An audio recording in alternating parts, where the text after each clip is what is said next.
On the Ultimate Dallas Sports Show, Texas Rangers voice Eric Nadel joining us in studio today. His 75th birthday on Saturday. The Eric Nadel birthday benefit is tomorrow night.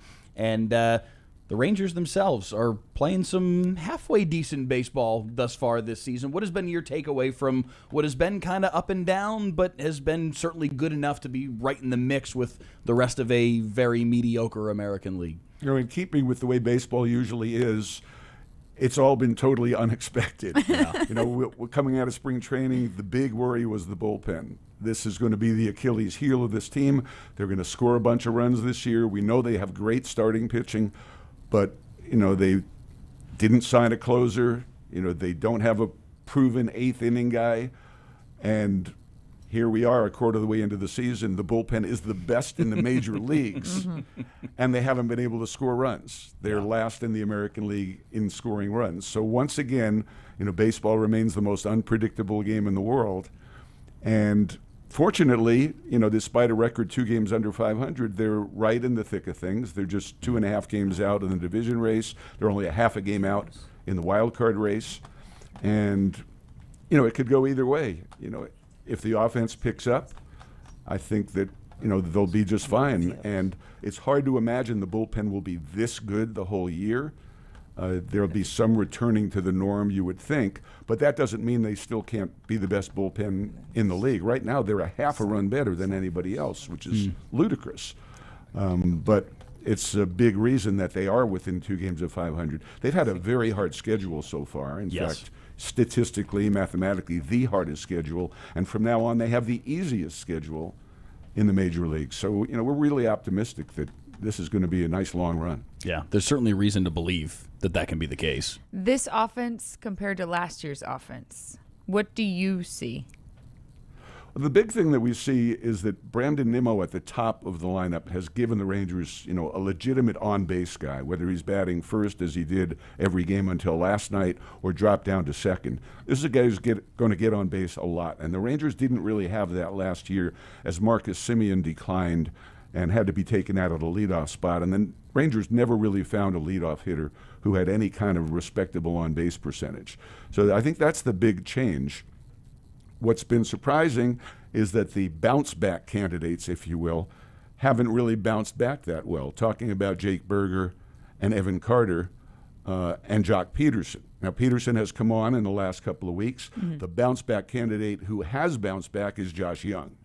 That's a big success. But going into the season, you know, we kind of felt, we being the broadcasters, that if the Rangers hit on 2 or 3 of those bounce-back guys, that the, you know, offensive production would probably go from last year's 4.2 runs a game, you know, up closer to 5, which is what they averaged in the World Series year. As it turns out, the runs per game has declined so far, but they have been facing the best pitching staffs in the league, and that's probably a factor. Still, you know, you're looking for Jake Berger to get some consistency, or at least go on one of those torrid hot streaks where he can carry the team for a few weeks. Waiting for Evan Carter to get the batting average up over 200, although he's had some very timely hits and his defense has been incredible. But they just haven't clicked on all the cylinders you expected them to click on. You mentioned Josh Young. I mean, he's been one of the best hitters in baseball this season. Is there something that has jumped out to you that has allowed him to kind of get back to what we thought he was going to be early on in his career before the injuries got in his way? I'm sure there are mechanical changes that I don't understand, but the thing that's easily visible is he's hitting the ball all over the ballpark. Yeah. You know, he's getting the majority of his hits to right field and center field. He hasn't even pulled a home run yet. All of his home runs have gone either to right field or to center field. That's the thing that's pretty obvious in looking at it. But remember, at the beginning of the season, he was struggling. Yeah. He batted 8th one game. He batted 9th one game. Ezekiel Duran was getting reps at third. And here he is batting 3rd and 4th every game and, you know, driving in runs and 2nd in the league in batting average. It's phenomenal. Yeah. Speaking of, Zeke Duran's been fantastic as well of late. We do want to bring in our Andrew Seeley back in the mix here because we want to play a little game with you, and Andrew, I will pitch it to you to allow you to kind of set this up, because this is the first time we finally played this game on this version of the Ultimate Dallas Sports Show. It's funny it's taken this long, to be fair, because it's the most played game we've had on the Sunday show for a long time. So we're going to Michelle's favorite. Yes, that is part of the pitch here. But let's run the stinger.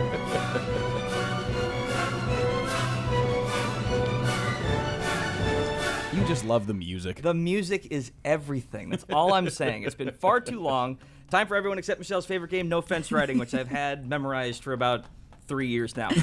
For the uninitiated, I've got a series of statements, and the only goal is simple. You got to choose which side of the fence you're on. No fence riding, or we call you out. All right, let's kick things off here with the first VO, if we can, number 50 here.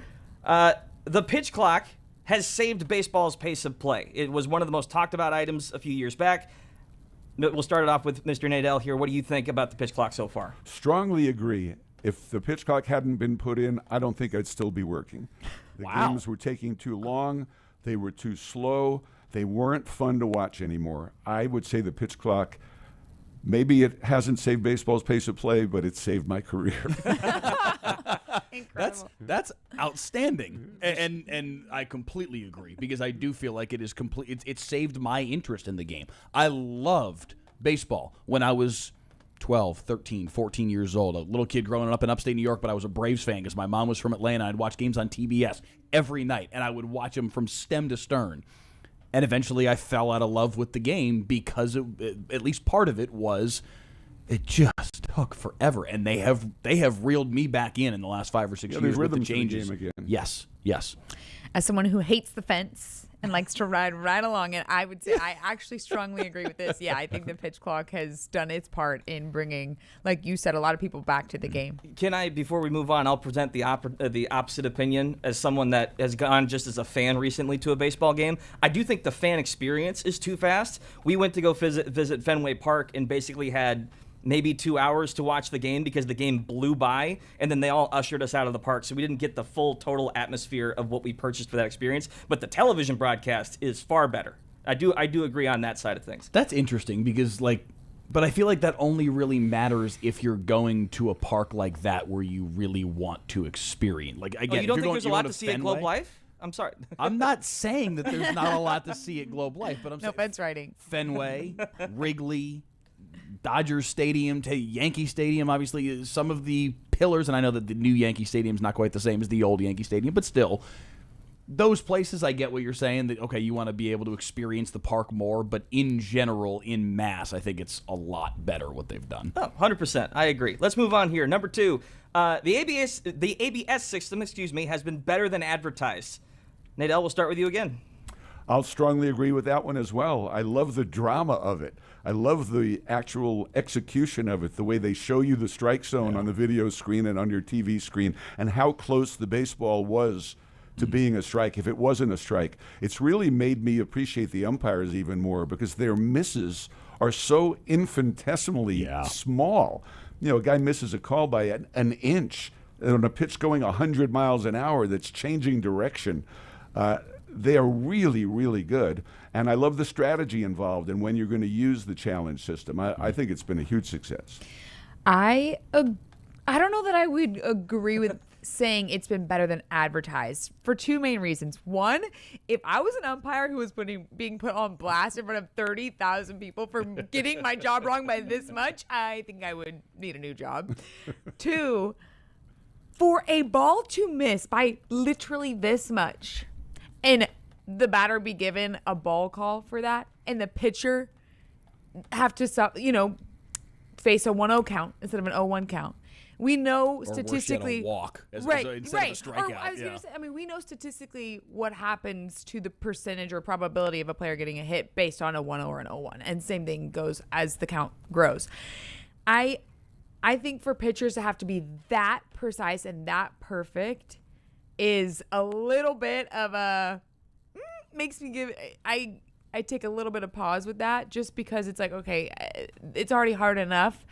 That part of it makes me, I don't know.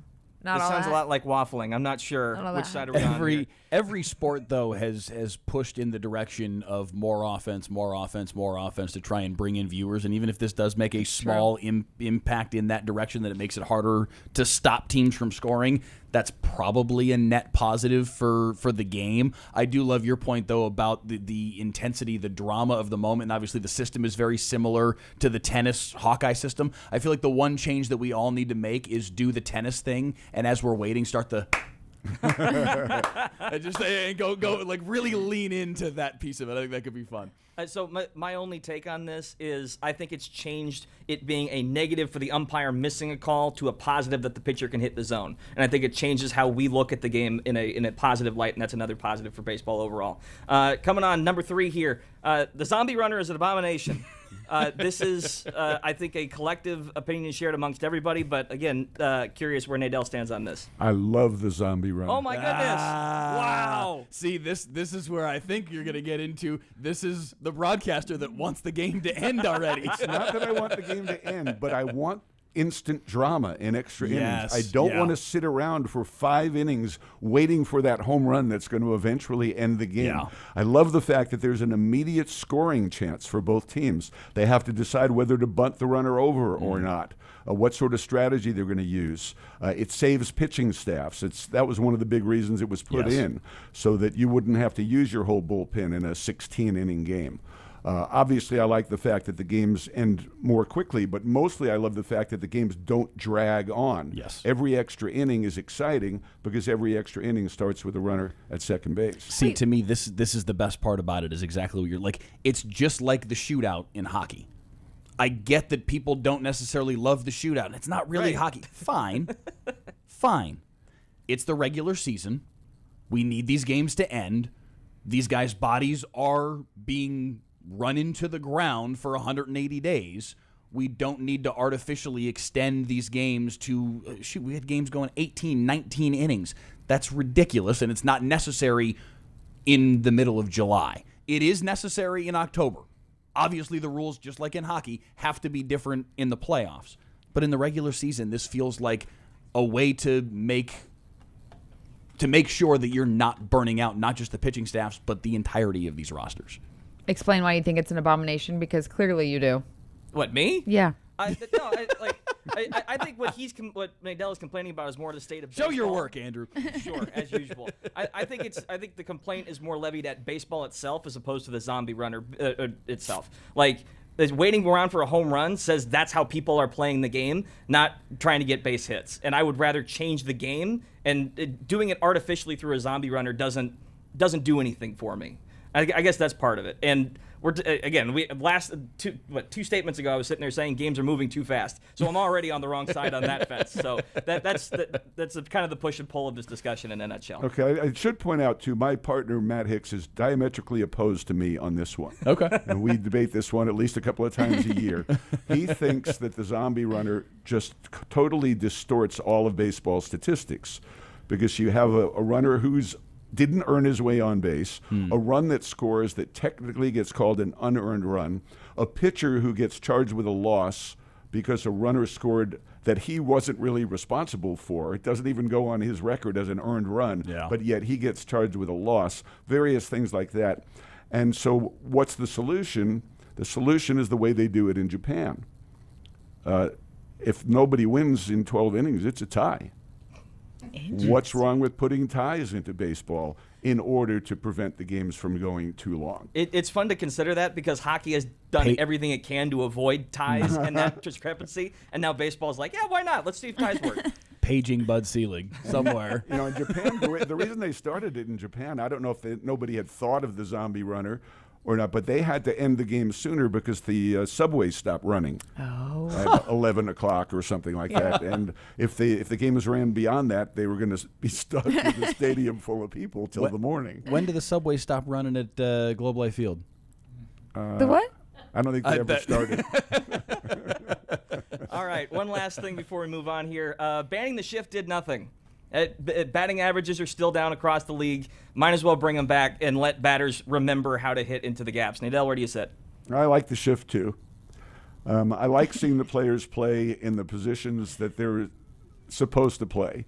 I don't know if you're a purist for banning the shift or if you're a purist for not banning the shift. But I like seeing the shortstop play shortstop. I don't like seeing him play short right field. It was a real challenge for me as an announcer, especially in the new stadiums where we sit up high, like we do at Globe Life Field, to even know who the guy was out in right field. If you didn't watch the players as they moved in between batters or in between pitches, you didn't know if it was the third baseman, the second baseman, or the shortstop who was roving around out there in short right field because we're too high to actually recognize him. I don't think the shift was, I hate to use this word, it wasn't natural to me. To me, it distorted the game more than banning the shift does.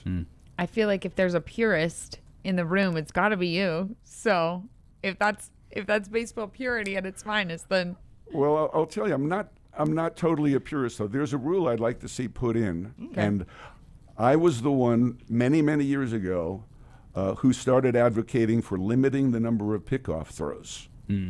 And everybody laughed at me. No, that'll never happen. There'll be too many stolen bases. You know, that's ridiculous. And now, of course, it's in there, and everybody really likes it, it seems. I would like to see a limit on the number of foul balls you can hit with 2 strikes. oh, There you go. Really start I'm not changing. amused by these 15 pitch at bats, to tell Really? you the truth. I don't like them. And Wow. again, it's not because I want the game to end sooner. I want to conserve the pitcher's arm. but do you not feel like it gives the batter an advantage, seeing as many pitches as he can until he can? And my feeling is if he can't put a ball in play in 5 strikes, he should be out. So my rule is after 2 strikes, you get 2 more foul balls. On the 3rd foul ball after 2 strikes, which is strike 5, it becomes the bunt rule. If you foul it off, you're out. So you were not a fan of Nathaniel Lowe when he was on the team in 23, and he would routinely have 10 I pitch. love Nathaniel. That at bat did not bring me great pleasure. Well said. Not That's riding the amazing. fence. And Riding the everybody's fence. laughing at me about this proposal, but someday, who knows? Listen, a lot of the things that they have done have increased the pace of play, and I think that has, by and large, brought especially the younger core of fans around and back to the game. And what's that going to look like 20 years from now? Another younger core that's going to have to be catered to in some form or fashion. Maybe this isn't as far off as we think it is. You know, we want starting pitchers to go deeper into the game. This is one thing that'll help. There you go. It'll save some pitches on the starting pitcher's arm every game. Do you have another one, Andrew, or was that it? No, we're done. I'm done riding the fence. I'm good. I wanted to make sure I didn't jump the gun because I do want to circle back to the event tomorrow night. Tell us again about why this is so important to you, how this came to be, and what you want people to take out of this birthday benefit. You know, this is to benefit the Grant Halliburton Foundation, a wonderful nonprofit that provides mental health education programs in schools. This is an important part of their income. The money that we raise from this event, both from the ticket sales, and people can buy tickets at longhornballroom.com, or they can walk up tomorrow night on the night of the show. It starts at 7:30. Tickets start at $25. This isn't like some high-priced gala. You can wear whatever you want, wear shorts or a T-shirt. You know, it's totally casual. And the auction is already online, and people can get involved in the auction by texting the letters ENBB, as in Eric Nadel Birthday Benefit, all lowercase, ENBB, and text that to 44834. Text ENBB to 44834. We have 2 great bands, Chuck Prophet and his Cumbia Shoes, Sammy Ray and the Friends. You don't have to be present to win in the silent auction. But we do have a live auction that has some items that you can only bid on if you're there. That includes dinner with Chris Young at Nick and Sam's for Nice. 4 people. There you go. A trip to Napa, a trip to Houston to see the Rangers for the weekend with VIP treatment, a visit to the booth, and I'll have lunch with you there. Chad Hauser of Cafe Momentum will come to your house and prepare a meal for 10. And the Home Plate Suite, the one right behind Home Plate that you see on TV. You can be in there, and people can be watching you stuff popcorn in your face all game. Those are all live auction items. In the silent auction, we have a lot of great celebrity meals. Dale Hansen will have you to his house in Waxahachie and provide limo transportation there. I have been to some of these events. They are raucous. They are a lot of fun. There are a number of things that are consumed, and it is a lot of fun, and they go until like 3 or 4 in the morning. He So provides it's a lot of it's food and worthwhile drink. to bid on that one. We have a lunch with Elvis Andrews at Chiloso, a lunch with Skip Schumacher at Texas Live, Dinner with Ross Fenstermaker, the Ranger general manager. Dinner with Neil Liebman, the Rangers managing partner at Albernays. A dinner with me at Neighborhood Services. We have experiences that have never been offered before. You can run the dot race. Michelle, would you run the dot race? Yeah, I would. Yeah, which dot would you choose? Green. Green. Yeah. I think I'd go blue. Yeah. Well, I guess I'm stuck with red then. Thanks. Yeah, guys. you're stuck. Sorry. can Can you imagine the three of us doing the dot race? Bid on running the dot race. You can bid on a Ranger Sports Network experience where you get to sit in the radio booth for an inning, the TV booth for an inning. You get to sit with me when I do the Skip Schumacher show, and then you spend an inning in the TV truck. Okay. That's awesome. And a lot of really cool stuff like that. We have similar experiences with the Stars, with Josh Bogorod and Razor, and with Mavericks with Chuck Cooperstein too. So lots of really cool autographed memorabilia. You know, we came up with a couple of autographed baseballs when the Dallas Wings were throwing out the first pitch. So we have an autographed baseball from Paige Beckers and one from A.Z. Fudd. Okay. And we were in Seattle, and Brandi Carlile was singing the national anthem. She's one of my favorites. I got her to sign a baseball. Nice. So we have a Brandi Carlile autographed baseball. I don't think that's available anywhere else. That's think so. awesome. Yeah, if you've never been in a TV truck, by the way, to go back to that one, that's a cool experience just to see how that all happens. I know the Rangers Sports Network crew does a phenomenal job. Pat Madrovsky and his entire team, they go viral every once in a while on Instagram with some of their clips from behind, and you can see how that's all happening. To see that in person There's a would be lot of really, balls really in cool. the air in there. Yes. They are juggling a lot of stuff. Yeah, spinning about 14 plates. It's very, very cool to see. So that one's worth bidding on as well. Eric Nadel, the voice of the Texas Rangers, the 14th annual Eric Nadel birthday benefit tomorrow at the historic Longhorn Ballroom. Sammy Ray and the Friends, Chuck Prophet and his Cumbia Shoes, the musical co-headliners, and Eric Nadel himself there as well. Eric, thank you so much. We appreciate it. Thank you, Mike. Thanks, Michelle. Yeah, thanks, Eric. Thank